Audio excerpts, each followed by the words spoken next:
Para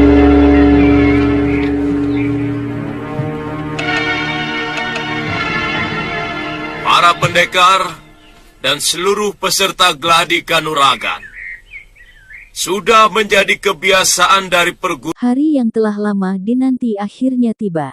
Suasana meriah menyelimuti arena pertandingan yang menjadi saksi berkumpulnya para pendekar tangguh dari berbagai penjuru padepokan.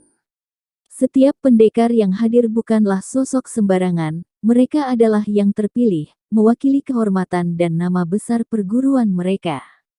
Di tengah hiruk-pikuk itu, tampak sepasang pendekar muda bernama Aditya dan Galiana Tantri. Keduanya duduk tenang di bangku penonton, menanti nama mereka dipanggil untuk berlaga. Untuk saat ini, mereka hanya menjadi penonton, memperhatikan jalannya pertarungan demi pertarungan yang berlangsung dengan intensitas tinggi. Maju beberapa kali, sampai tidak ada lagi penantang. Maka pendekar terakhir yang berada di atas arena adalah pemenangnya.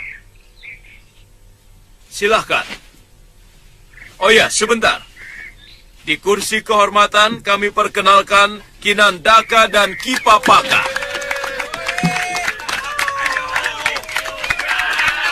Serta Empu Wigar dan sesepuh kita, Empu Krodanala.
Namun suasana mulai berubah ketika dari kejauhan terdengar derap kaki kuda mendekat. Seorang pria dengan sorot mata tajam dan wajah dingin menunggang kudanya menuju tempat pertandingan. Dia adalah Mitra, seorang pendekar yang sebelumnya diyakini telah tewas dalam peperangan tempo hari. Namun nyatanya, ia masih hidup dan kini muncul kembali dengan tujuan yang belum jelas. Dalam perjalanannya, Mitra sempat bertanya pada seorang kakek tua mengenai arah menuju desa Jaka Saksana, lokasi utama dari pertandingan akbar ini. Setelah mendapat petunjuk, ia pun segera melesat ke arena.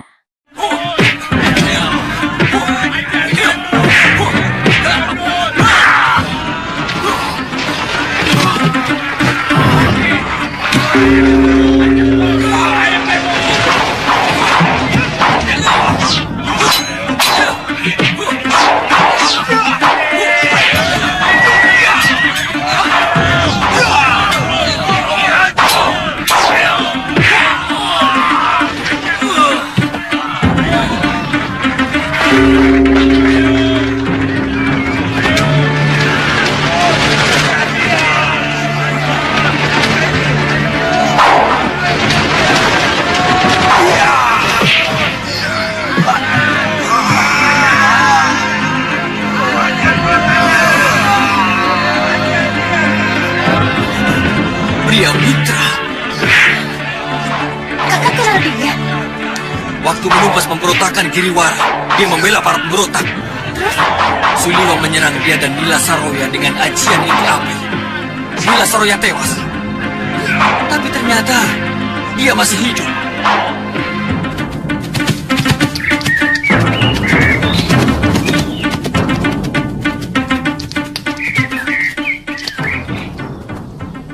Tuan.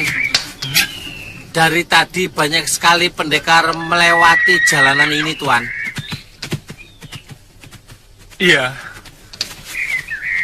Mungkin ada sesuatu di desa yang akan kita lewati. Kalau tidak salah, ada perguruan silat di daerah sekitar sini, Moh. Bagaimana kalau kita jalan-jalan ke sana, Tuan? Siapa tahu di sana ada warung paling enak. Kamu tuh makan terus. Perut saja yang dipikir. Itu singkong sudah matang belum? Wuluh, singkong satu aja. Yuk.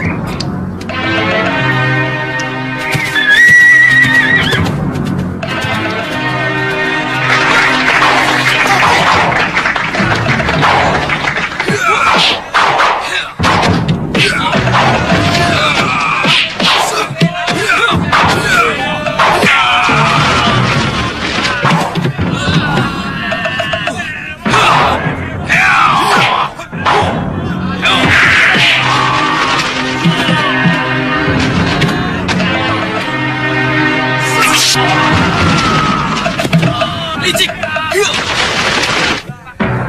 Pendekar ini menggunakan senjata beracun. Tangkap pengacau itu!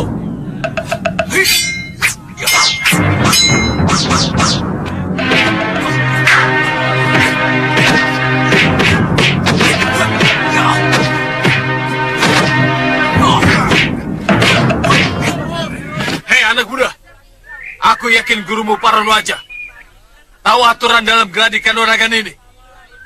Kenapa menggunakan senjata beracun? Hah, apa bedanya?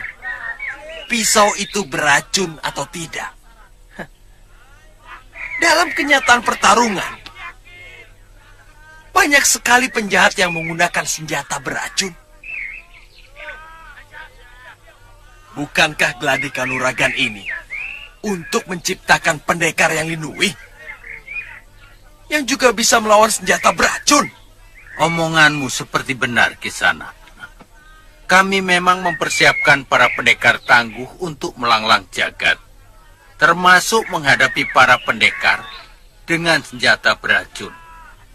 Tapi dalam aturan tanding ini, melarang siapapun yang menggunakan senjata beracun, apalagi senjata rahasia.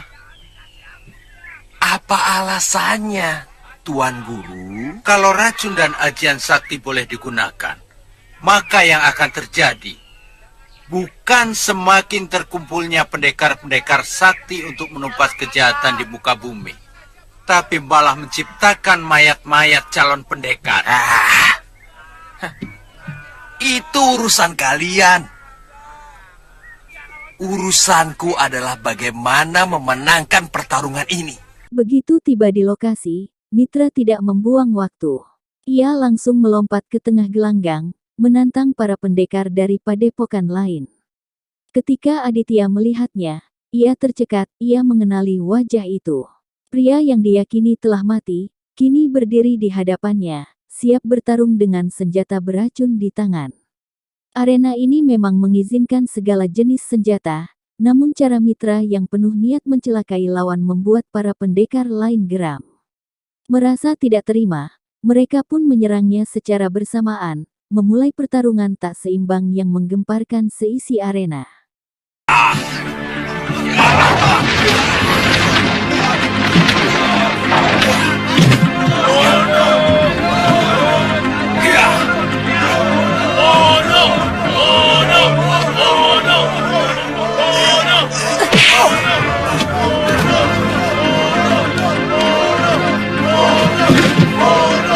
Dari kejauhan, dua sosok lain sedang menuju arena, Sudawirat dan kakaknya, Lokahita.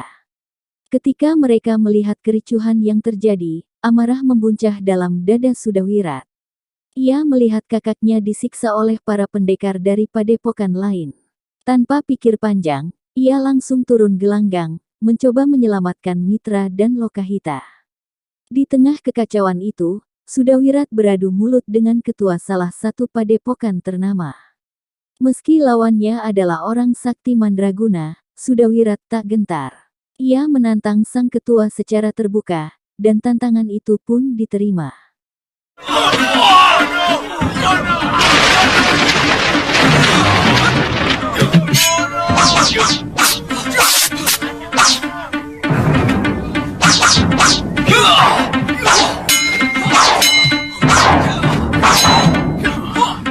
Dasentria, dari mana anak muda itu mendapatkan ilmu itu? Biasanya hanya pendekar setingkat tubuh yang memilikinya. Siapa sebenarnya bocah itu?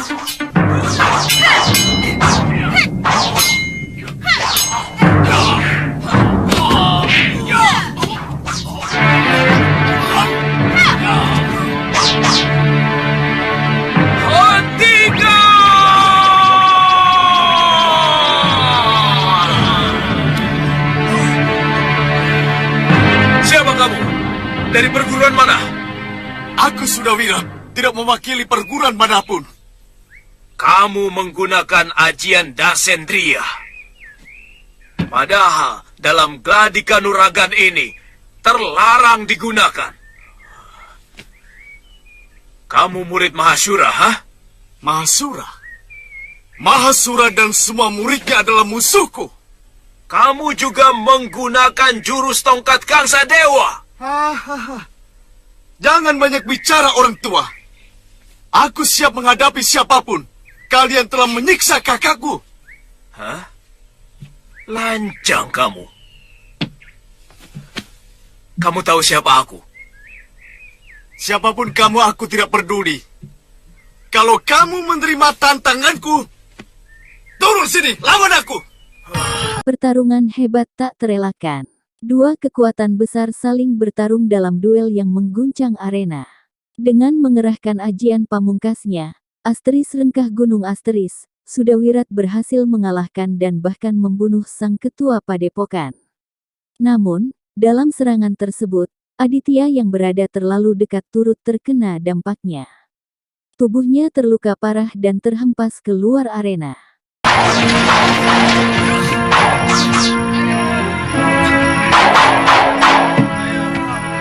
Anak muda, tunjukkan kehebatanmu. Ayo.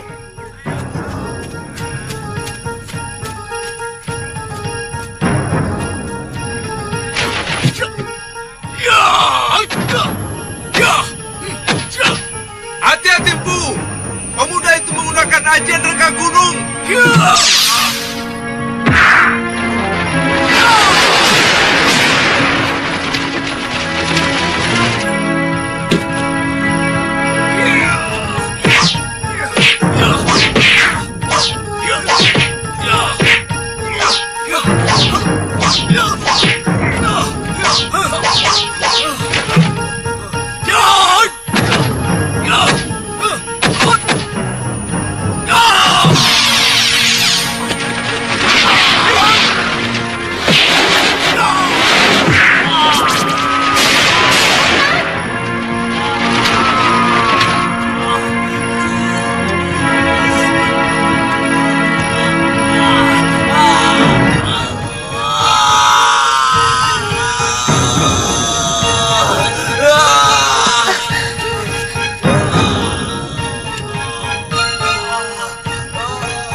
Di saat yang genting, muncullah Suliwa, pendekar misterius dengan kemampuan unik. Dengan ilmu bayangan 1000, ia menciptakan ilusi yang membingungkan semua orang di arena, lalu diam-diam menyelamatkan Aditya dan membawanya pergi ke tengah hutan. Di sana, Suliwa merawat Aditya yang terluka dengan telaten. Meski lukanya cukup serius, berkat penanganan cepat, Aditya perlahan mulai pulih. Bersama beberapa pendekar lainnya, mereka pun dibawa menuju tempat persembunyian rahasia di sebuah goa yang sejuk, jauh dari jangkauan musuh.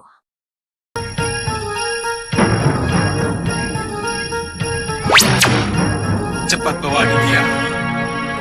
Ajian Chandra Aditya kembar tidak bisa terlalu lama. Cepat.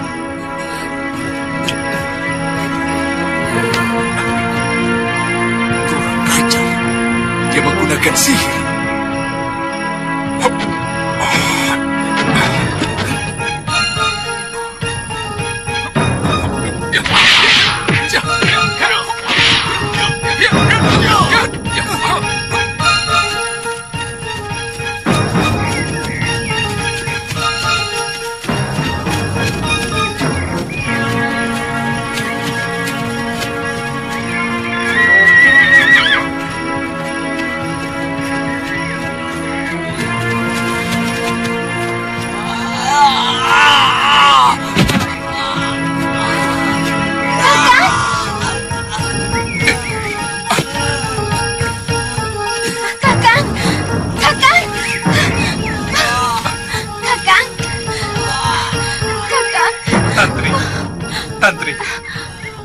Awasi jalanan. Saya takut anak itu akan mengejar kita kemari. Cepat. Bala, tolong pegang. Bongo, tolong carikan kayu kamijara yang banyak. Kalau tidak ada, Usahakan sampai dapat. Sekalian sembunyikan kudanya. Ayo cepat.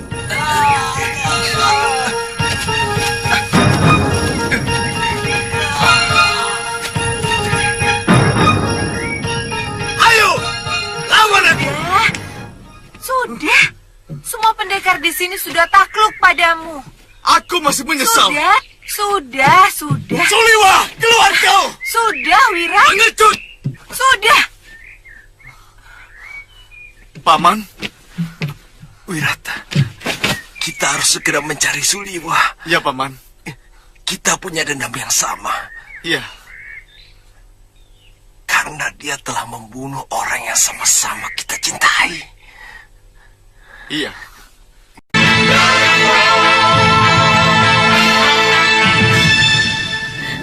Kakak.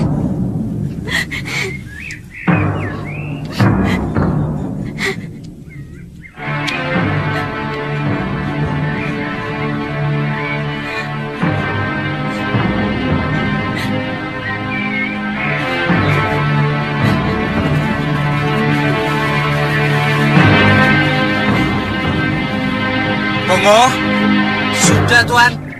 bawa kemari. Iya.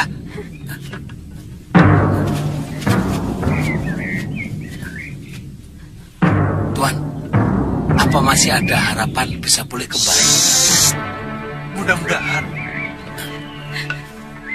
Oh ya, Ya, tolong carikan kain untuk membalut, Ngo. iya. Cepat. Kain. Iya, ayo cepetan. Iya. Pakai kain saya saja, Ngoh. Itu di dalam buntelan. Kirain kain saya bisa telanjang saya. Ayo cepetan sana. Iya.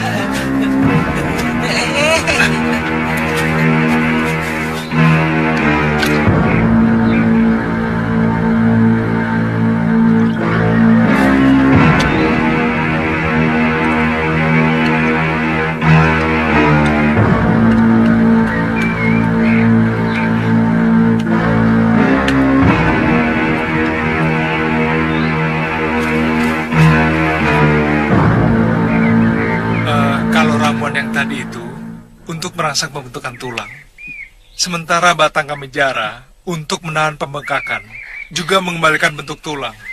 Teruskan minumnya. Bongo, sudah belum kainnya?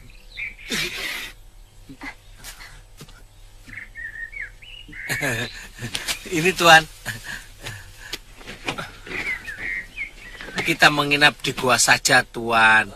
Waktu saya mencari kamijara tadi, ada sebuah gua kecil di sana. Iya. Tapi Aditya harus ditandu. Oh, Dalam 1-2 hari ini, Iya. kakinya tidak boleh bergerak sama sekali.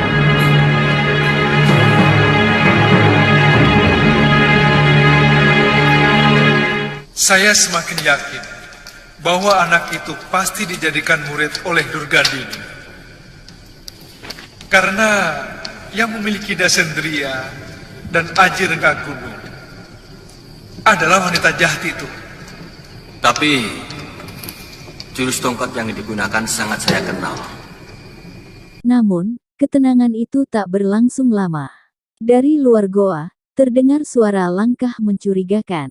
Suliwa yang sejak awal waspada, langsung keluar dan menyerang tanpa ampun. Namun ternyata, orang itu adalah Bongo, sahabat lama mereka yang entah dari mana datangnya. Setelah dihajar babak belur oleh Suliwa, barulah mereka menyadari kesalahpahaman yang terjadi. Dengan sedikit rasa bersalah, Suliwa pun mengajak Bongo masuk ke dalam goa, dan kelompok mereka pun bersatu kembali, bersiap menghadapi bahaya yang lebih besar di masa depan. Saroya, yang juga menguasai Aji Dasendria.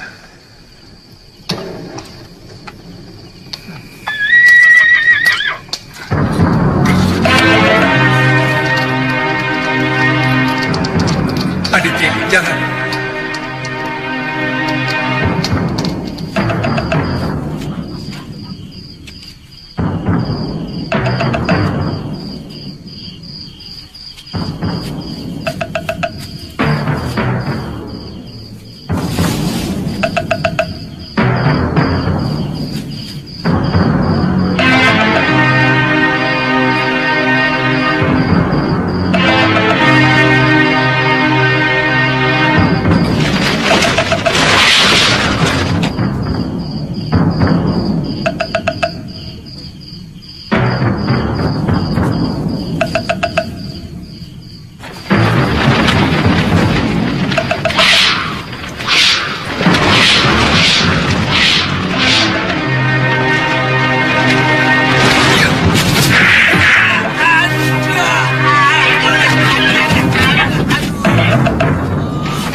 Sakit semua, aduh.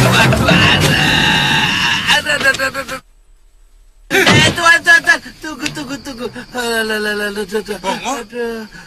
Dari mana kamu? Mbok kalau mau nyerang nanya dulu, jangan sudah nendang baru nanya. Untuk gigi saya sudah terlatih. Ya, saya kira tadi ada orang lain yang mengintip kita. Bawa apa kamu? Kok bunyi keok-keok? Itu